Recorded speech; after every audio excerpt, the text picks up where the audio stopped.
Hi guys, kumusta po kayong lahat? Again guys, nandito na naman tayo sa kusina. As always guys, kasi food is life. So ngayon guys, magluluto ako ng one of the Filipino food. We call this pansit. Pero ang mga ricados ko guys ay hindi kompleto. Meron lang akong black pepper powder. Meron akong thin slice of chicken. Meron tayong mabibili sa Filipino shop na instant pancit canton na noodles. Tapos meron tayong soy sauce, oyster sauce. Tapos meron tayong red pepper, green pepper, 1 chicken cube, sliced garlic, and sliced onion.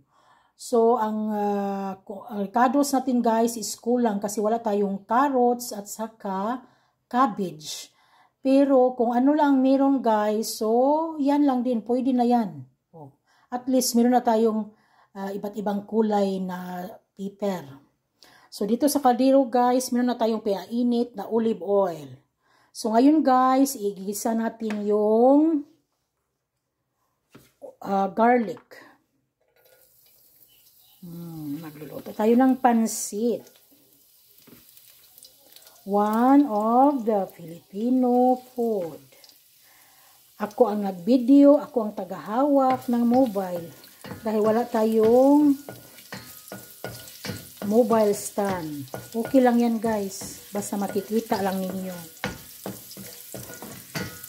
Ano natin, kunting darker ang sliced garlic. Kunti lang tong garlic ko guys. Pero ang amoy. Ang ganda ng amoy.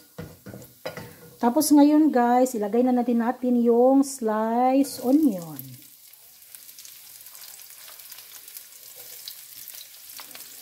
Magluluto tayo ng pansit. Ay.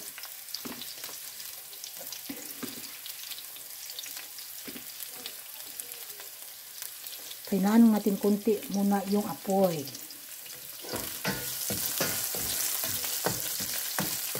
So, na-brownish na yung garlic.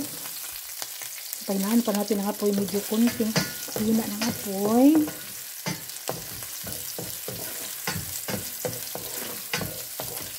Ang amoy na guys sa garlic. So, ngayon guys, ilagay na natin yung thin slice of the chicken na breast natin. Pwede kayong gumamit guys. You can use any kind of meat.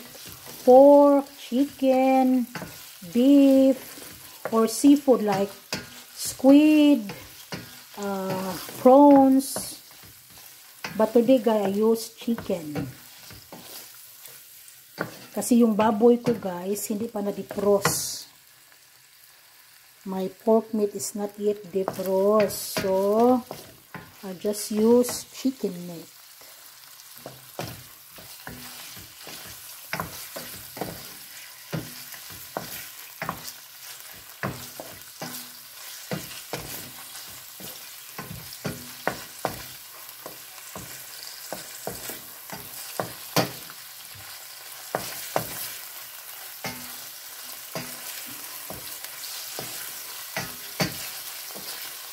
So, our ingredients, guys, is lacking, guys. Carrots and cabbage. So, yun lang lacking natin, guys, sa mga ingredients natin sa pansit, guys. At saka, pwede sana lagyan pa to ng chicken liver. Mas more siya masarap. Pero wala man tayong chicken liver. So, kaya, kung ano lang meron, guys. If whatever you have on your fridge, so that's the only thing you can use it. Diba, guys? So, ngayon, ilagay na natin ang 1 chicken cube, guys. Every time I cook, either pork, beef, lamb, I put chicken cube to make it more nicer taste.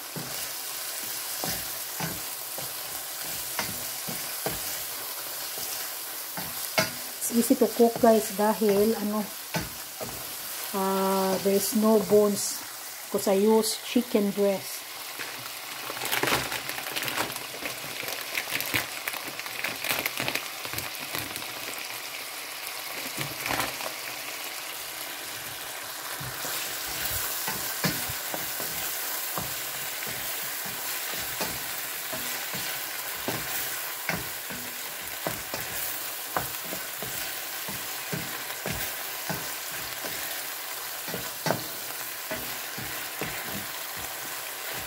So now guys, I will put black pepper powder. Black pepper powder guys. Just normal. Oh, I will go now because of the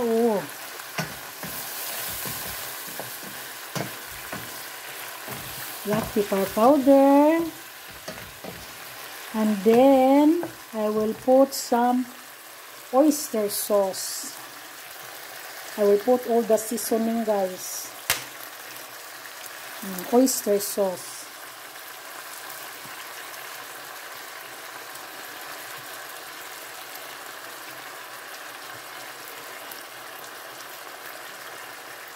And then I will lower the fire for a while.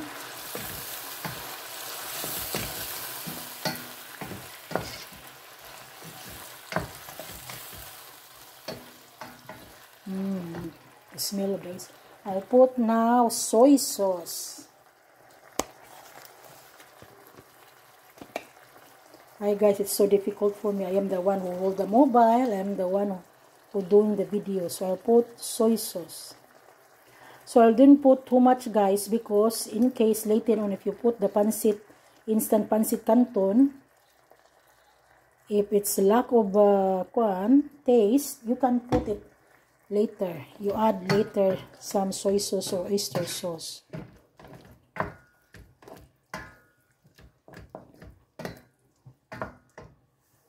I will put a little bit. So now guys, I will put also now the green pepper and the red pepper. Pasensya na kayo sa ano ko guys, ma-English guys ha. Kasi pure Bisaya guys. Ang hirap mag-pronounce guys. So, guwapa kayo itong pansit guys. Pero, excuse me guys. Excuse me. Excuse. Dahil sa black pepper guys. Black pepper powder. Pero hindi ako atching dito sa harap ng niluluto ko guys ha. Kundi I'm just doing that one far away from the food I cook. So yan guys, may pakapin to guys ha, may pakapin atching. So ngayon guys, lagyan natin ng kunting boiled water guys.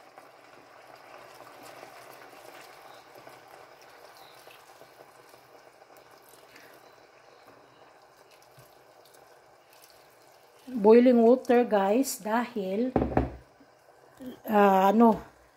lutuin natin in a few minutes yan. Pakuluan natin. We will guys, sorry talaga guys yung ilong ko ang kati dahil sorry guys ha, dahil sa black pepper powder nangangati ng ilong ko.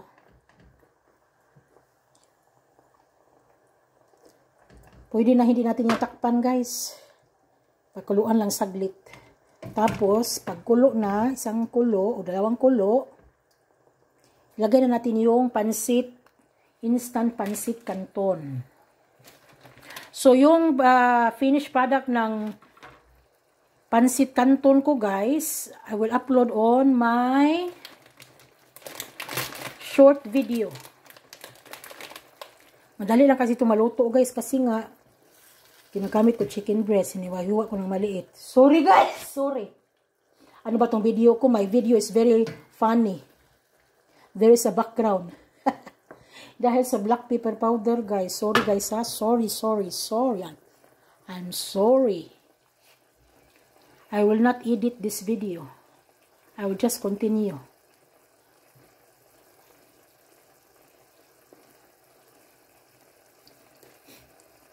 Yung ilong ko dahil sa black pepper powder.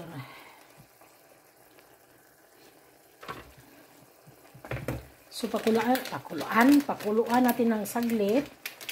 Tapos, ilabas natin yung pansit canton. Saglit lang guys, madali lang niya maluto guys.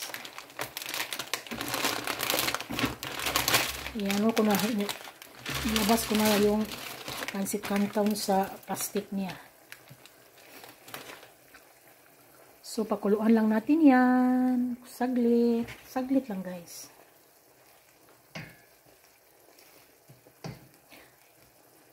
Hindi natin lutuin pag-ayo yung paper.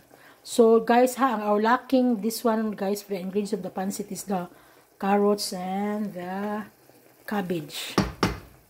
Pero, kahit na walang cabbage o walang carrots, guys, masarap pa rin yan.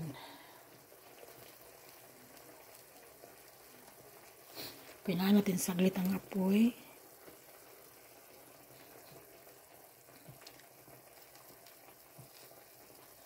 So, ngayon, guys, ilagay na natin yung pancit, instant pancit kanto natin, guys. Tingnan mo.